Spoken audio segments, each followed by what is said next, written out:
Hi, everyone. Welcome to our author chat here at NCTE. Thank you so much for joining us. I'm Lisa White. I work in the marketing department at Albert Whitman and Company. And I'm so excited to have our author Hallee Adelman here today. She has written quite a few books with us, including My Quiet Ship and also the brand new Great Big Feeling series, which has 2 books out right now and 2 coming out in the spring. Just a few housekeeping rules. If you do have any questions, feel free to drop them in the chat and I'll ask Hallee. And if you have any other information that you'd like to know about any of our books, you can reach us at marketing@albertwhitman.com and we're happy to give you any information. But now I'd like to introduce Hallee Adelman. Hallee, if you'd like to say hello to everyone and tell them about your books. Hi, I'm so excited to be with everybody today. As Lisa mentioned, I'm an author that I've been working with Albert Whitman for quite a while now. My first book was My Quiet Ship, and now we're working together on the Great Big Feeling series that has started with Way Past Mad, moved to Way Past Worried, and then this spring we'll also get sad and maybe even a little jealous. Great. And I just want to let everyone know these are picture books. The age group is 4 to 8, and the grades are pre-K to 3rd grade as well. So to kind of start it off, these books all obviously have this great emotional, social, and emotional learning skills that we talk about in all of them. What made you decide to want to write about these topics? Well, as I've said, when I talk about these books, which are really about great big feelings, is that, feelings is something that connect all of us. You might not understand how it feels to, be alone on a playground and not be sure how to speak up and enter the group, but maybe you've experienced wanting to have to speak up at a dinner table or feeling uncomfortable that way. So feelings are a way that we really can connect. And honestly, whenever I write, I really channel, my childhood, kids that I know, and just the idea, starting with Way Past Mad, of a little girl who got really mad. Her morning was just getting messed up at home, and how that feeling, if we don't learn to identify our feelings, if we can't acknowledge them, they really can carry through our day and cause us to not feel so good, and sometimes not make others feel so good. So what can we do? What love can we bring to kids so that they can feel understood when they have great big feelings, but also learn to manage them? Now, what made you decide on the feelings? Was there anything in particular that really stood out, or how did you think, this is the feeling I want to really convey in these books? Well, I think Way Past Mad really just started with thinking about, this little girl's morning getting messed up and how would she feel? And even though all the books have titles with one specific feeling, just like real life, when you have a great big feeling, sometimes that feeling gets a little bit complicated. You can sometimes feel sad and mad at the same time. You can sometimes feel a little bit happy but worried at the same time. So how can we be as authentic and realistic to the feelings? And luckily I'm part of a great team that also, after Way Past Mad, we then started a little bit of a back and forth about what do we see kids need? What do teachers really hoping that kids can understand better? What do families feel like they would love to be able to talk about their kids? So we talked about a lot of great big feelings and decided on some of the future titles together. Yeah, I mean, it's kind of was happenstance that, these books came out when they did, because the first one, Way Past Mad, did come out in March, right as, a lot of big feelings are happening for a lot of people around the world. And this was a great series to kind of be able to sit down and talk about all those big emotions that we are feeling through this book. How has it been writing these books and promoting these books, in the current climate of things? I know you've been doing some school visits and everything like that. How's it been doing that with these books? Well, for me, it brings me a lot of joy because there's a lot of challenges in the world right now. Kids are facing a lot of challenges. Adults are facing a lot of challenges. Teachers are really giving all of their hearts and all their souls. So for me to walk into a classroom or an environment and be able to acknowledge that, hey, we're all kind of having great big feelings right now, to be able to give some fun activities, whether it's, we sometimes can make mad cakes because we want to mash out our mad, as a way to try to get out our feelings and express ourselves differently, so we're not taking them out on other people. We've played card games, we're having dance parties. So how can we really give kids the forum to know that feelings are okay? Big feelings are okay. We all sometimes make mistakes, but we can also, after we have a great big feeling, we can also make certain choices about what actions we're going to take, what activities we can do to try to shift our behaviors and bring more positivity to the world that everybody kind of really needs right now. So for me, it's been great to just let kids know that they're loved, they're understood, and that while all these adults are talking about big things behind them, or at the dinner table and things like that, that they can be supported also. Definitely. Now, I know you mentioned you've been doing these school visits. Have there been some activities that you used with the book that have done really well? I know a lot of teachers are looking for different things that they can do virtually right now. I know you've had some really fun things that you've done with these books. Yeah, so I mean, we've definitely done activities related to the books, ways of expressing yourselves. One of the things that's been really fun, especially as we lead up to the holidays, is making Worried Whip. And really, Worry Whip is just the model for what happens when your feelings are kind of going everywhere. And we take cream, powdered sugar, and vanilla, which most people know are the ingredients for whipped cream, and really show how when you have spilled cream, it could feel like it's going everywhere. But then after you whip it, after you do something, to help yourself feel better, whether it's talk it out or sing a song or, just, wiggle a little bit, exercise, whatever you can do in between, it can really turn that cream from going everywhere, those feelings from going everywhere, to it really being something a little bit more formed or manageable. And in this case, also really delicious. So as far as the feelings management stuff, we're doing like a lot of fun activities like that. But then on the writing side too, like giving kids another opportunity to express themselves. I'm really working with kids and schools that are, when they're interested in talking about kids expressing themselves through their own writing, about the idea of heart, and really how can they bring their heart, how can they bring their great big feelings to the page right now. Definitely. Now, I know, have a background in education as well. How did you end up deciding you want to become a writer? Oh, wow. Well, I actually, yeah, I taught elementary school. I taught through university students. I actually have my PhD in education.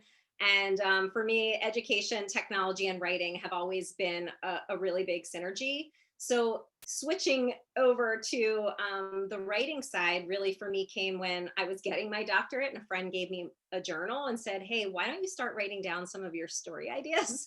Which I didn't even realize I was talking about all the time. So after I filled the journal, I really just started writing, and I was so happy I did, because for me, it was another way to connect with kids, connect with teachers. I had also taught teachers and supervised student teachers. So for me, it was another way to support kids, families, education, and just continue to spread messages of fun and feeling and joy, hopefully.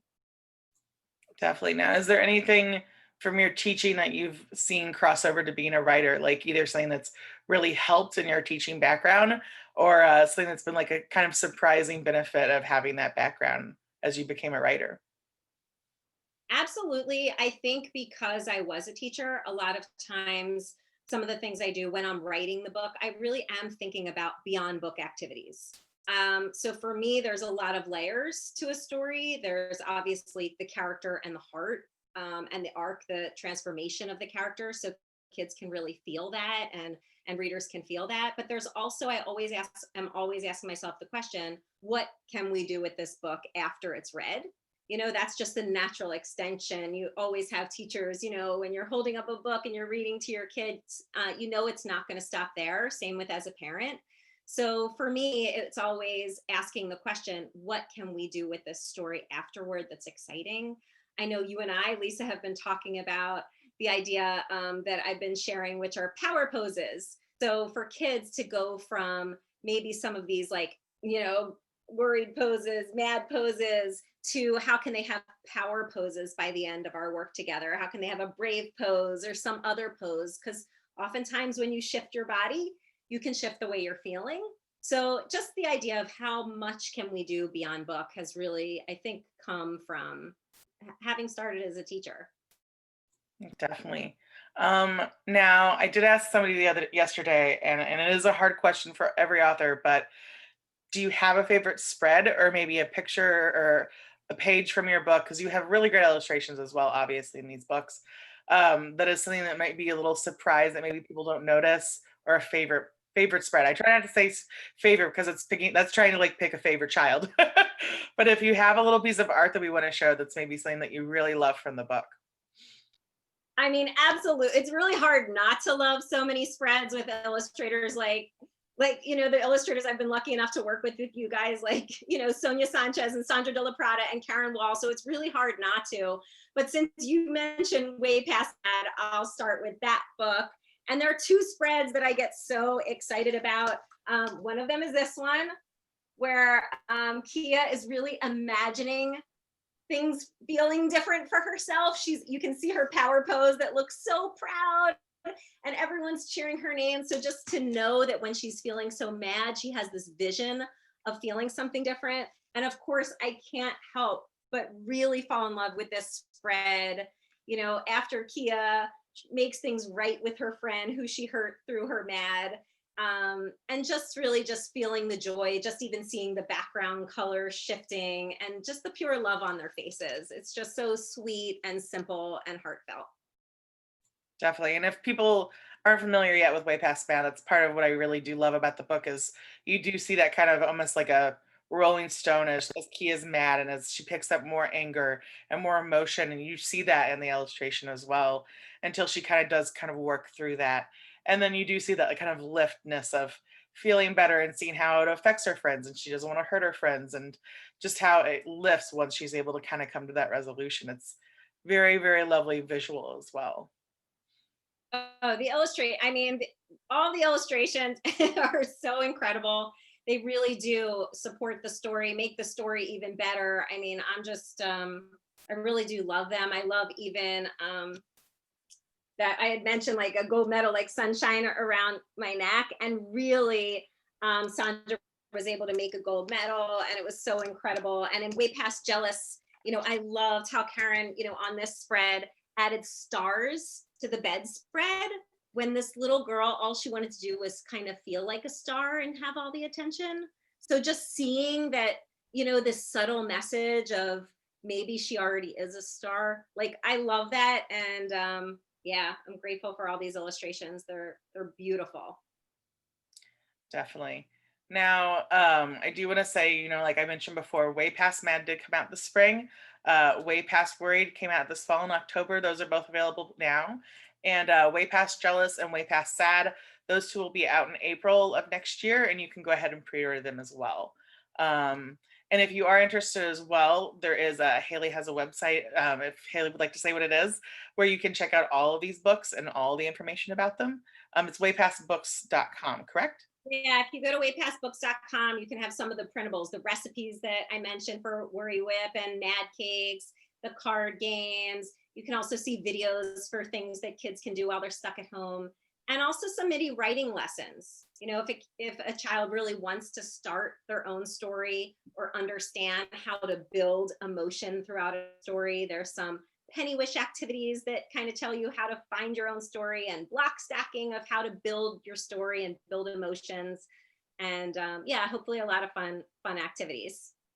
Yeah, and then I know also you have some social media feeds as well, which we'll talk about those links at the end. But it's great because you do share a lot of activities and things that you can do on those accounts as well through social with the books, which I think is just a really nice thing for teachers to be able to see and have it pop up if they follow you as well there. Well, I mean, I hope so. I'm grateful for teachers, especially during this time period, having been a teacher and, seeing teachers not only teach our kids, but, work from home, help their own kids at the same time, juggle so many things. So, hats off to our educators. I'm just, I'm so excited that our kids have such wonderful role models to look up to during a hard time. Definitely. Now, what is your writing process like when you start? Everyone kind of has it differently, but what is it for you to when you start to work on a new book? I think it sometimes depends on the book, but my writing process really does start with feeling. I guess that's not a surprise here. I really do start with a feeling that a child's going to experience, and kind of, we've talked before, like a movie. I let it play out of what's the first thing that can happen, what's the next thing that's going to happen. A lot of times I like to make sure that it's really authentic, that even in one, like way past Mad, when Kia's trying to do the right thing, she's just trying to outrun her anger, she's trying to use her body and really get those feelings out in a healthy way. But then all of a sudden she like trips and falls, because in life sometimes, even when you are trying to do the right thing, things pop up. So in my process, as I'm playing things out, I'm also trying to just make sure that it's as honest as possible, that the things that the kids say to each other and the things that happen really look and feel like they could happen in real life. Definitely. Now, has there been any surprises as you've done your school visits? How any of the emotions or feelings that kids have expressed or brought up? Has there been anything that surprised you? I feel like kids always have something that's surprising to say when you do a school visit. Well, sometimes when I ask about my quiet ship, sometimes we'll start like with, "Do you have any sounds that you wish you could quiet down?" And I definitely was surprised that certain kids are like really annoyed with birds chirping. That was a surprise for me.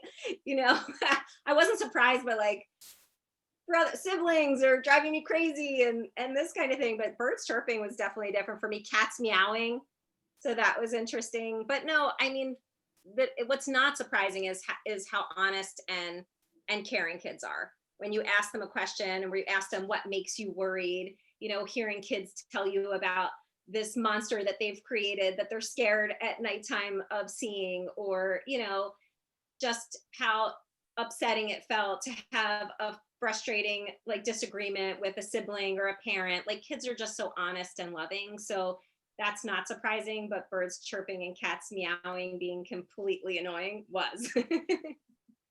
Now, I know we're talking a lot about the Great Big Feelings books, but like you said, you did also write with us. My Quiet Ship was just another wonderful book.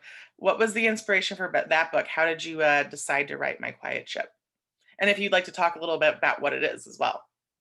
Yeah, My Quiet Ship is a story about a little boy who, whenever he hears yelling in his house, he feels really scared, but tries to become the commander of his own quiet ship, a special place where he feels a little bit better while he's dealing with such big feelings. And the inspiration for that really was having yelling in my own home growing up. And I really did have a corner desk that I would go under, pretending that I was this commander. I would bring in my stuffed animals and all this stuff. So that story that started it was a pretty personal story, which is why I say to kids, when I was little, I really wished that I could have my parents stop yelling, whether that was realistic or not. But what I say to kids oftentimes is, that's why I use this idea of a penny wish when I help kids think about their own stories, because I ask them to say, if you had one wish, like only one wish, and you had this penny, what would your wish be for? Whether it was going to come true or not. And oftentimes that can help them find the starting place for their own story. Definitely. Now, for those just joining us, just want to say if you have any questions for Haley, feel free to type them in the chat. We're happy to answer them. And if you are just joining us, I want to mention again, we are talking with Hallee Adelman. She does our Great Big Feelings book. We have Way Past Mad, and that came out this spring. Way Past Worried came out this fall. And also Way Past Jealous and Way Past Sad will be out in April of next year. Um, Also, I know you have a lot of fun things going on and about to pop up online as well right now. Haley, do you have anything that you'd like to share that's about to happen that people can be able to tune in and see you anywhere? Sure. If people want to join on February 24th on the Free Library of Philadelphia, they're welcome to join. They're putting up a video of I'm going to be reading Way Past Worried. We're going to be talking about great big feelings, and we're also going to be making Worry Whip. Kids who are in Philadelphia, after the library reopens, they had a little COVID shut down, but after the library reopens, they'll be able to pick up activity boxes with whisks, and so that they can join in and make their own worry whip at home. So that should be a really fun activity coming up that is accessible for free for everyone. Awesome. So, we're talking a lot about all of these amazing books that we love, especially this weekend with at NCTE. I have asked all of our authors, what is a book from your childhood that you really, really inspired you and that you really love? A book from my childhood. I mean, I don't know if I would have said it inspired me, but I actually have some of them. I really love Sticky Stanley. I loved candy when I was little. So for me, just like, again, there's not just the feeling piece of it, but also there's so many senses. And when we talk about writing, we talk about all these senses and how much fun it is for kids to bring in so many senses. So Sticky Stanley, a kid who really overate his candy. I always loved Grover. There's a monster at the end of this book. For me, like just seeing the page turn, seeing the page turn, seeing the page turn, and really feeling like I was a part of the story, which is what I hope kids can feel a part of the stories, the Great Big Feelings series. Kids can feel a part of it because they know they've been mad or they've been worried or they've been sad or they've been jealous. And hopefully they just, feel really cared about. Definitely. Now, Tammy did ask if there's any more, are there more way past books in the works? I did mention, we have two coming out in April, but have you been thinking of any other ones that you'd like to share? Anything you'd like to give a sneak peek to? Well, I don't know what I'll I know. share what I'm not, but I always love talking about different way past titles. I love working with Wendy McClure, who's my editor on the titles, and obviously these incredible illustrators, Sandra De La Prada and Karen Wall. So I'm hoping we'll all continue to be working together again with Albert Whitman, and that we're going to have continued fun, throughout next year and beyond. Definitely. And we have loved having these books. It's just been so neat to see everyone respond, especially, we didn't mean for, them to come out at the same time as everything going on with the global pandemic, but it has been really nice to have these books to process feelings that we've just seen a lot of kids really react in such a positive way as they don't know how to kind of process these great big feelings. These books have been really wonderful for that. So we look Thanks. And, forward. and and I'd love to say to any teachers that are here and joining us, not only thank you for the work you're doing, but if you have thoughts and you're like, oh wow, I really wish that way past blank was part of the mix because it's really important to my students and our classroom, and this is what I'm seeing a need for, feel free to share it with us. We always love hearing from you and from kids and families. So thank you for being a part of the series and the work. For sure. Um, Now, oh, looks like we got another question too. So Martha said, so often kids don't know what they're feeling and haven't necessarily been taught emotion words. Do you find sometimes kids need help to understand what they're feeling? Absolutely. I think that's really part of the crux of the book is for them, because sometimes since it's hard to know what you're feeling yourself. That's why there's like this one off, right? It's you're seeing it in another character. You're watching someone else experience it so that it can help you identify what the feeling is. And that's what I really love, when you have Brock and he's feeling really worried that he has to go to a birthday party without his sidekick. A lot of kids might not know that the feeling that's growing in them, that's worry, that's getting bigger and bigger when they're in that situation, they might not necessarily identify that as being worried, but they definitely know that they've experienced like having to go in somewhere without a close friend or without a family member or without something they're used to doing, even just a routine changing, right? Like we can talk about COVID right now. Kids are used to going into school and then all of a sudden there's an online component or there's a hybrid component. So once you have something happens that shifts for you and your feelings grow bigger and bigger and possibly out of control, for kids to see another character go through it and even make mistakes. That's why I love it when kids make mistakes and way past jealous. Spoiler alert. Spoiler alert. But Yaz pulls down the picture of her friend, that her friend was getting all this attention for this picture she drew. She actually like sneaks in the classroom and pulls it down. So I really love for kids to see other kids making mistakes because it's a lot easier to see someone else do it, to be like, oh, that was really wrong, than to know you did it yourself. So just hoping to create a little bit of space for them to have the care to identify their feelings so that they can feel like, all right, that is what happens to me too. And then they can learn from there. All right, well, she made that mistake. That didn't look so great. I might try something else, or maybe I'll even make the same mistake, but now that I made it, maybe I remember there's a path to get away from and go a different direction. Definitely. And then the same with Way Past Mad. I know we mentioned the part where Kia does fight with, I believe his name is Franklin. Is that his name? Yes. Uh, Hooper. Yeah, Yeah, sorry. she takes Wrong character. feelings out on Hooper, her best friend. Yeah. Yeah. And to see, her fight with her friend, it's a way to kind of take a kid, everyone has, little arguments with their friends or outbursts at somebody. It's a way for them to kind of step back and see it being reflected and played out. And I think that's so important for kids to see, to kind of recognize, like, oh, that is the behavior and maybe I could have done with it better. And this is how it affects somebody. You get to see so many different sides of the emotions, which is hard to do for, really anyone when you're in it. So it's nice to be able to kind of see that perspective in the book. Yeah. What I learned from my work, which was really cool because there was a lot of brain research when I was doing work, like some visits with the Franklin Institute, what I learned from the scientists there, where, sometimes you really can't control your first reaction. It's kind of like a flight or fight response in a sense. Like, you see a bear and you feel a certain way. But what you can control is the aftermath, what happens once that's there, once that feeling is there, then how can you make different choices? So not to tell kids that helps, I think, to let kids know, like, you're not bad for feeling this way. It's just it happened to you because you're feeling that way. So now what?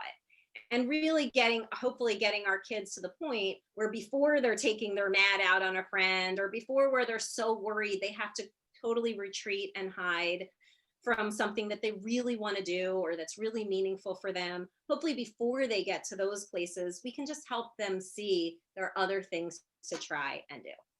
Exactly, that mindfulness and awareness, that is a skill that I think isn't always taught, and it's something that you learn later in life. And it'd be so much easier if you have something like a book as a kid to be able to understand it. Now we do have a few more minutes if anybody else has any questions. You mentioned the Franklin Institute. I know you've done work with them. Do you want to explain a little, what the background was there and how that influenced the books as well? My relationship with them, you mean, Yeah. or what we're doing when we do visits together? Both. Oh, well, the Franklin Institute was one of my first school trips when I was a little girl. And we talked about heart for writing. So, and how important heart is. So maybe the Franklin Institute's the place where I learned heart, because they have the most amazing giant heart in the museum that as a kid, I always remembered because you got to run through it. And I felt like it was giant then, until I went back as a grown up, and now I'm like squishing through the heart. But yeah, so for the Franklin, it was my first school field trip. It brought back a lot of great big feelings of joy, being able to go to the museum. And then as I got older, sometimes I really love to serve the places that serve me. So I've been lucky enough to join the board of the Franklin Institute and serve them back. And they were developing these online programs.